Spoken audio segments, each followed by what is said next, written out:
Latin America can be dangerous. If you don't choose where you live wisely, you can get yourself into some serious trouble. But there are cities down there where you can actually thrive. Safe enough that you can relax, and cheap enough to live a lifestyle that people back home will be jealous of. In this video, I'm breaking down the best starter cities for digital nomads, so that you can stay safe and enjoy your first experience living in Latin America. The first city is Lima, Peru. This was actually the city I stayed in the first time I was in Latin America.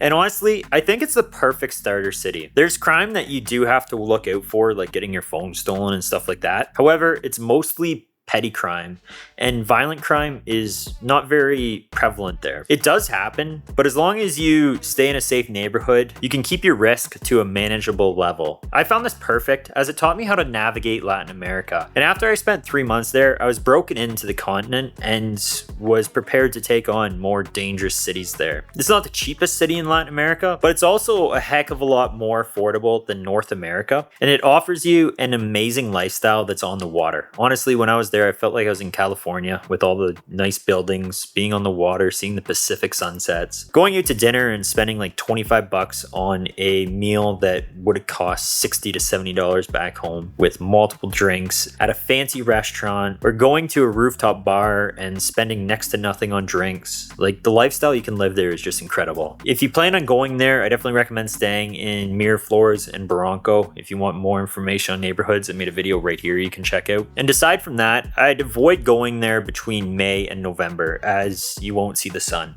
From November to May, it's sunny every single day pretty well, but in their winter months, it's cloudy and a thick layer of fog most mornings, so you can't even see across the road. So that's something that you want to be aware of when it comes to Lima. The next starter city that I recommend is Santa Cruz de la Sierra in Bolivia. Full disclosure, I have never been here before. However, I'm pretty sure I'm going to go here in February and spend a few months there. If you're new to digital nomading, I'm assuming you don't have a whole lot of money, as you're probably just building up the skills to get an online job and took what you could get. So this is why I think Santa Cruz will be perfect for you, as it's extremely cheap. You can get an Airbnb for $700 Canadian. And it's not just some shitty Airbnb that you're going to be miserable living in. There are Airbnbs that are in luxury condo buildings with pools and co-working areas and just look incredible. So the value of the Airbnbs that you can get here is amazing. In terms of safety, I've read that it's more dangerous than Lima.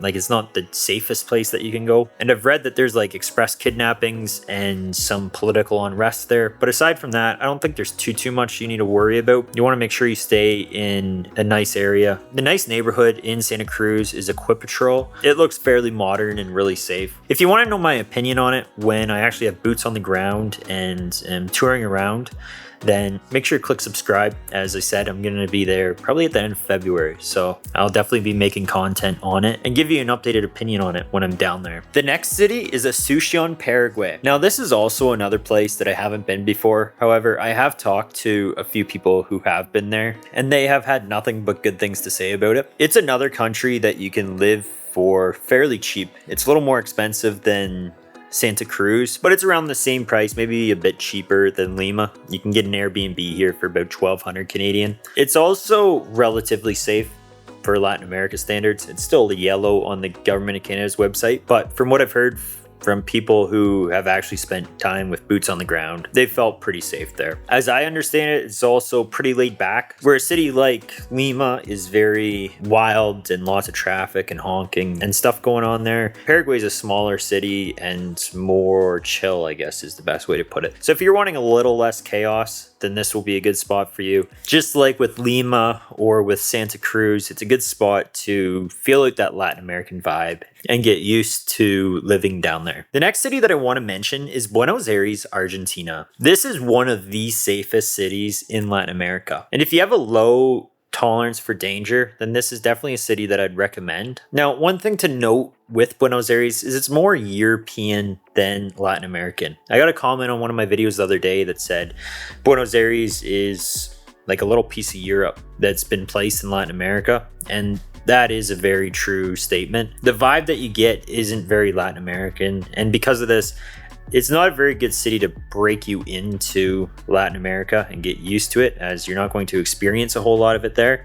It's going to be more European. However, if you've been to European, this is definitely going to be a country that you'll feel comfortable living in. It's also not the cheapest city for Latin America. If you watch some videos online or read some blogs or anything like that that are a few years old, it'll say that it's the cheapest city in Latin America. However, over the past few years, that's definitely changed. It's a lot more expensive. That said, it is still a lot cheaper than North America. If you're wanting to live more on a budget in Buenos Aires, you can definitely find a neighborhood off the beaten path that tourists don't normally go to. As once you get off the beaten path, things are a lot cheaper. And Buenos Aires is one of the few cities in Latin America where neighborhoods aren't a huge deal. There are a few rough ones, but the majority of them are fairly safe and livable. So do your research.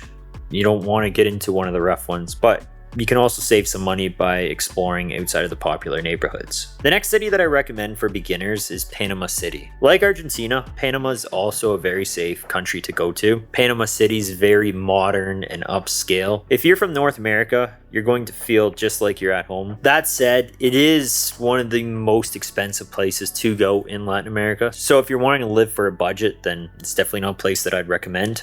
It's still cheaper than North America, but it's not much cheaper. I'd only say it's like 10 to 15% cheaper. It's also very like sanitized, I guess you'd put it. Like since it's so safe and modern, it doesn't really break you into Latin America like say Lima, Peru would. That's why I think Lima, Peru is one of the better cities to go to, but you still get the benefits of the nice weather, and there still is the Latin American culture here. If you have the money, Marbella is a nice area in the city, and if you're wanting to go out and party a lot, then I definitely recommend checking out the Old Town in Panama, as that's where a lot of the bars and the restaurants are. Now, if you're someone who's new to Latin America, then I definitely recommend checking out this video right here as I teach you how to navigate it and keep yourself safe and out of danger. And don't forget to click subscribe. I drop 2 new videos every single week and you don't want to miss them.